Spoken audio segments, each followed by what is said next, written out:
Welcome to Jas simple cooking. இன்றைக்கி நாம் வெண்டைக்காய் புளிக்குழம்பு எப்படி பண்ணுறதுன்னு பார்க்கலாம்.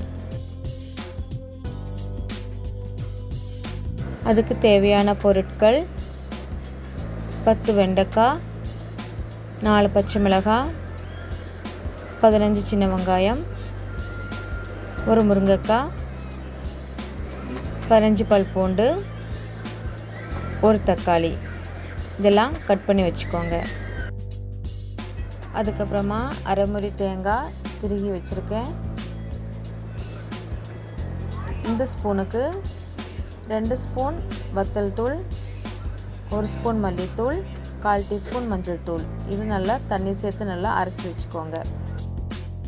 தாளிக்கிறதுக்காக 1 ஸ்பூன் கடுகு, 2 சின்ன வெங்காயம், 2 கொத்து கருவேப்பிலை, ஒரு பெரிய லெமன் சைஸு புளி எடுத்து தண்ணியில் ஊற வச்சுருக்கேன். அதுக்கப்புறமா ஸ்டவ் ஆன் பண்ணி ஒரு கடாயை வச்சுக்கோங்க. அதில் 1 ஸ்பூன் போல் எண்ணெய் சேர்த்துக்கோங்க.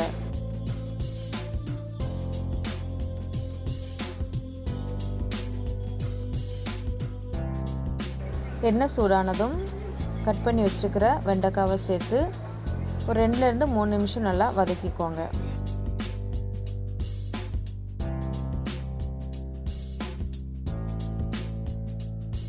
வெண்டைக்காய் நல்லா வதங்கிடுச்சு. இப்போ நாம் இது ஒரு பிளேட்டில் எடுத்து வச்சுக்கலாம்.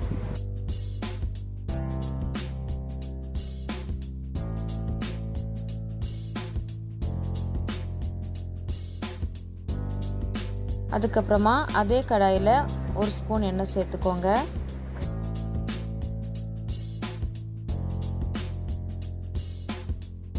எண்ணெய் சூடானதும் கட் பண்ணி வச்சுக்கிற சின்ன வெங்காயம், பச்சை மிளகாய், பூண்டு சேர்த்துக்கோங்க.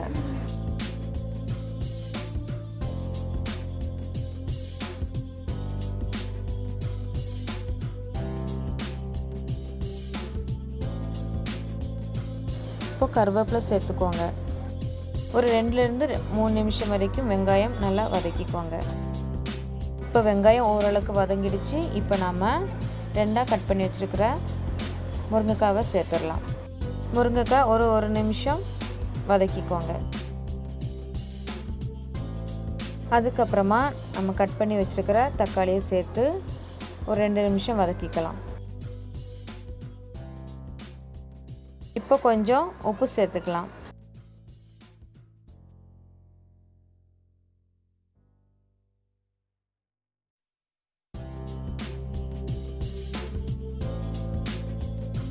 இப்போ தக்காளி ஓரளவுக்கு வதங்கிடுச்சு. இப்போ நாம் அரைச்சி வச்சுருக்கிற தேங்காய் பேஸ்ட்டை சேர்த்துடலாம். தேங்காய் அரைக்கும்போது 1 ஸ்பூன் சீரகம் சேர்த்து அரைச்சிக்கோங்க. நான் வீடியோவில் காட்ட மறந்துட்டேன். இப்போ தேவைக்கேற்ப தண்ணி சேர்த்துக்கோங்க. நான் இங்கே 3 கப் தண்ணி சேர்த்துருக்கேன்.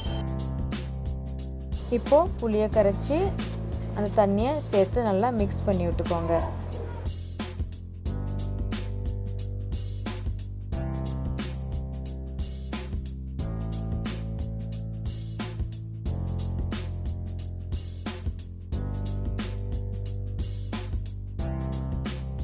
இப்போ மூடி வச்சு ஒரு கொதி வர வரைக்கும் வெயிட் பண்ணுவோம். இப்போ குழம்பு நல்லா கொதிக்க ஆரம்பிச்சிட்டு இப்போ நாம் இதில் ஃப்ரை பண்ணி வச்சுருக்கிற வெண்டைக்காவை சேர்த்து நல்லா மிக்ஸ் பண்ணிடலாம்.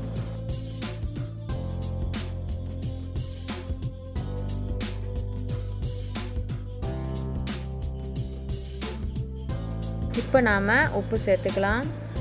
நம்ம காய் வதக்கும் போது உப்பு சேர்த்துருந்தோம், அதனால் பார்த்து போட்டுக்கோங்க. இப்போ மூடி வச்சு குழம்பு ஒரு 15 நிமிஷத்துக்கு கொதிக்க விடுவோம். இடையில அப்பப்போ மிக்ஸ் பண்ணி விட்டுக்கோங்க. இப்போ 15 நிமிஷம் போல் ஆயிருக்கு. கிரேவி நல்லா திக்காக வந்திருக்கு. இப்போ குழம்பு நல்லா மிக்ஸ் பண்ணி விட்டுக்கோங்க.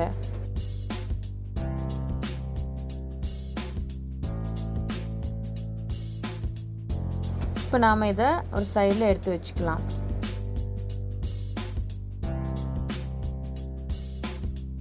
அதுக்கப்புறமா தாளிக்கிறதுக்காக ஒரு கடாயை வச்சுக்கோங்க. அதில் 3 டேபிள் ஸ்பூன் போல் எண்ணெய் சேர்த்துக்கோங்க.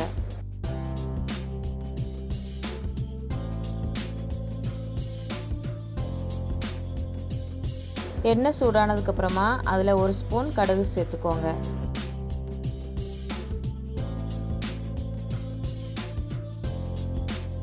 கடுகு நல்லா பொரிஞ்சு வந்ததும் கட் பண்ணி வச்சுருக்கிற சின்ன வெங்காயத்தை சேர்த்துடலாம்.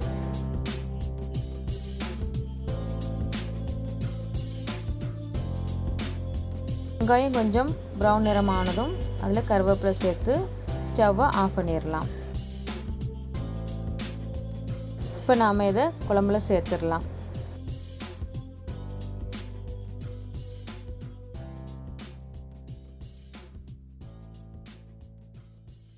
தாளித்ததை குழம்புல சேர்த்த உடனே ஒரு 2 நிமிஷத்துக்கு மூடி வச்சிடலாம்.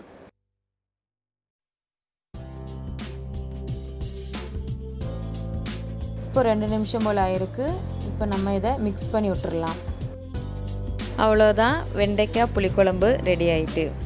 இந்த வீடியோ உங்களுக்கு பிடிச்சிருந்தா லைக் பண்ணுங்கள், ஷேர் பண்ணுங்கள், கமெண்ட் பண்ணுங்கள் அண்ட் சப்ஸ்கிரைப் பண்ணுங்கள். தேங்க்ஸ் ஃபார் வாட்சிங்.